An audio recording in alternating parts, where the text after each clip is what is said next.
Man City is hosting Arsenal at Etihad. It has been referred to as the Judgment Day final of the Premier League by Pep Guardiola, and very many other fans of Arsenal calling it a do-or-die game happening down at the Etihad Stadium today, as Arsenal find themselves in a position of really gifting the title to City or not. Rock and David is my name. Smash the like button, comment and share.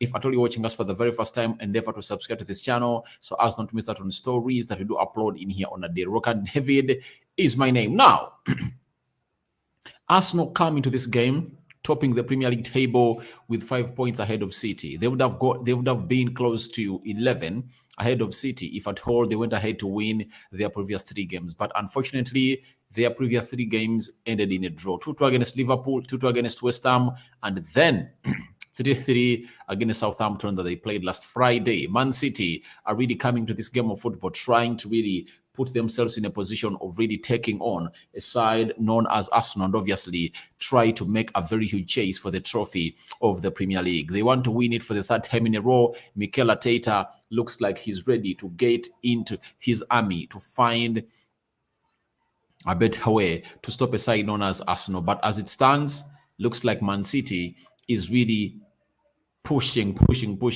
hard to find themselves in a positions of really putting Arsenal to their sword. So Mikel Arteta has gone ahead to name his starting 11 of Arsenal as they took in a side known as Man City. And Granit Xhaka is the only change that's going to have to make. He missed out on the game of Southampton and he's back into this fixture of Man City. And they're having Ramsdale. That is Arsenal. They're having Ramsdale. They're having Ben White, Holding, Gabriel Magalhaes, Zinchenko, Thomas Partey, Martin Odegaard, Bukayo Saka, Martinelli and Gabriel Jesus. That is the starting 11 of Arsenal. When we go to the substitutes, they're having Turner, Kieran Tierney, Kivio, Jorginho, Smith Rowe, Vieira, Trossard, Nelson, and Eddie Nketiah. That is the starting 11 of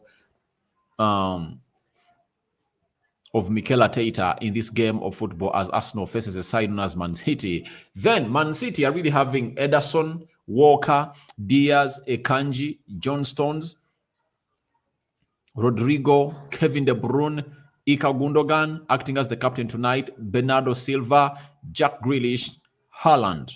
That is the starting 11 of Man City. And we look at the substitutes: Ortega Moreno, Phillips, Laporte, Julian Alves, Gomez, Mahrez, Foden, Palmer, and Lewis. That is the bench of Man City. And that is how Pep Guardiola is going to have to name his starting 11 to face a side known as Arsenal. And they come into this game of football with loads and loads of vibes. And they've been really on fire. Let no one lie to you. They've been on fire and they've gone ahead to really fire all cylinders in the previous games of the Premier League they're going to have to play. Now, the system of Arsenal, it's a 4-3-3 system that has seen Aaron Ramsdale go in goal, then Ben White right back, Rob Holding and Gabriel Magalhaes playing the central defense, and Zinchenko playing as the left back. And there are a lot of question marks onto Rob Holding on how he's going to hold Haaland. The last time he played against Haaland, he got himself a yellow card and Mikel Arteta took him off the pitch in the 45th minute of the game. He never returned in the second half. William Saliba came in through, and obviously the game never went all in the favor of Arsenal, though it went the game in the favor of City. Now, as it stands, will Gabriel Magalhaes manage Haaland better? That's a big question. Alexander Zinchenko playing as the left back for Arsenal. Thomas Partey, central defensive midfield. Then Odegaard and Xhaka playing on his either shoulders. Then Saka, right forward, Jesus leading the line, and Gabriel Martinelli playing as a left forward.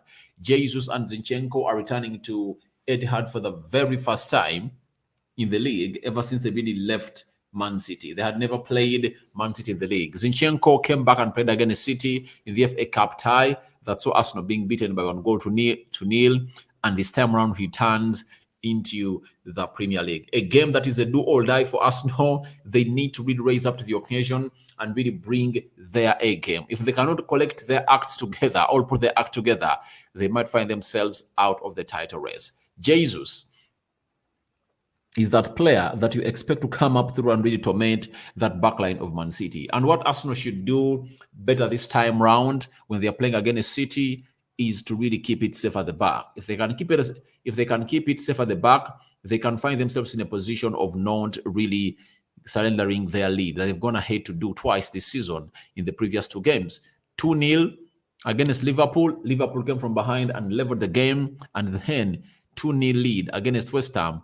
Arsenal just found themselves into a stalemate again after that beautiful game of football played. And I think it's really very, very, very, very, very, very important for Arsenal to find themselves in positions of really winning this beautiful game of football at Etihad, because if they do, that means if at all even Man City wins all their two games they have in hand, they will be at 76 points. Arsenal will be at 78 with another 2-point lead, meaning that this is like a finale. And most people have not come out and really given this game the real identity of being the title decider, but I think it's the title decider.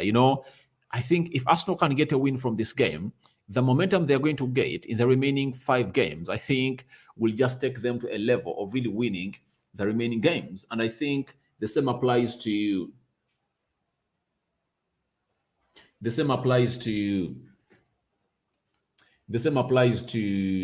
Man City. If Man City get a win against Arsenal, I think the momentum they're going to get from here is really going to be so much huge, and I think it's really going to take them to the levels of really receiving the best that they deserve as a team of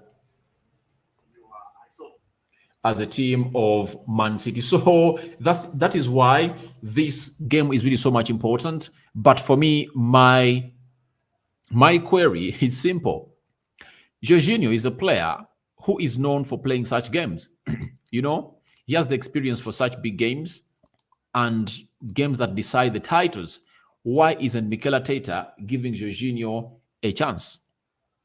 Why did he sign him? One of the problems that Mikel Arteta has gone ahead to really face at Arsenal, and he has to go ahead and really address it, is simple. Mikel Arteta has found himself in a position of not being able to make changes. He doesn't surprise his enemy, or his opponent, meaning that he's predictable. You see, City has gone ahead to make close to 6 changes from the team that played against Sheffield Wednesday at Wembley. And here they come to play Arsenal, and they're very, very fresh. When you look at Jorginho, I think he might be asking himself, why did I come to this club? Because he's not getting enough playing time. That's it. However much Thomas Partey has gone ahead to bottle games at Arsenal, Arteta gives or keeps rewarding him game in, game out. Now, what's the reason for rewarding this man? Because he's bottling games. That's it.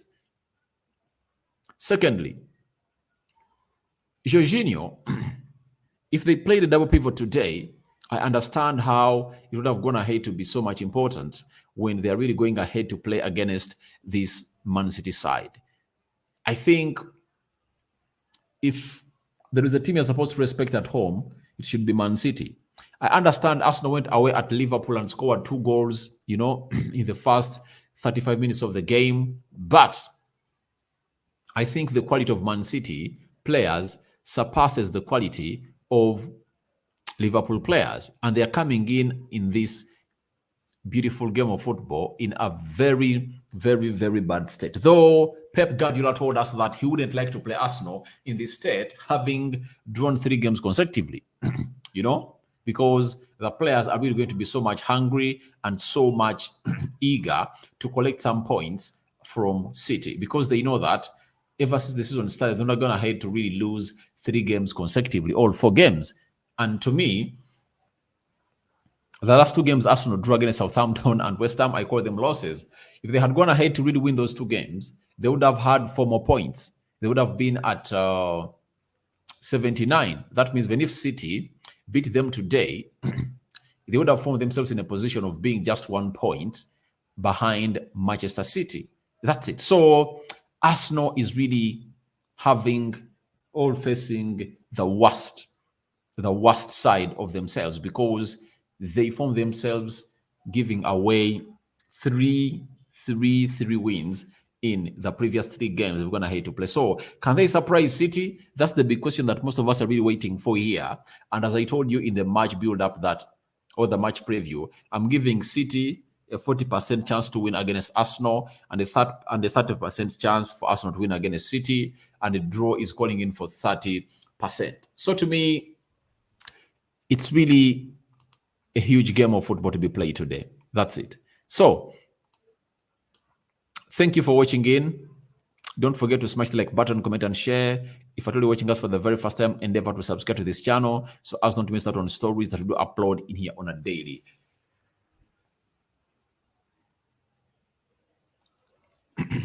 Now, the absentia of Nathan Ake has seen Pep Guardiola change his system to a 3-2-4-1 system with Kyle Walker, Ruben Diaz, and Akanji playing in a defense of three, central defense of three. Then John Stones and Rodri playing in the double pivot. Then he's having Bernardo Silva, right attacking midfielder, Jack Grealish left attack midfielder, Kevin De Bruyne and Ilkay Gundogan. They're sharing the role of the central attack midfielders with Erling Haaland leading the line. So I'm seeing the triangles that are really so much great. And when you look at how they really want to build up these triangles and obviously focus on its apex when they're going ahead to play against a side known as Arsenal, it's really huge. And you understand why Pep Guardiola has gone ahead to come up with the same system he played with when he was playing in all at Emirates and saw Arsenal lose that beautiful game of football. So it's really going to be so much important to see who is going to stop who and where the other are really going to come in through obviously in this beautiful game of football, because it's not yet done until it's over. But Erling Haaland is one of those that we are going to keep an eye on in this beautiful game of football. Then when you go to a side called Arsenal, Jesus, Bukayo Saka, and Martinelli. For Man City, it's Kevin De Bruyne, Rodri, and Haaland. Those are the players that I think are really going to find themselves in a position of really having the best that they deserve. So, guys, I think I've gone ahead to really bring you the best that you guys deserve. I'm having Kenneth Opio. He's telling me that Arsenal 2, Man City 2. All right. Thank you very much for throwing in your prediction, and smash the like button, comment, and share, guys. I sign out for now. See you later. That's what I had for you for now. Bye-bye.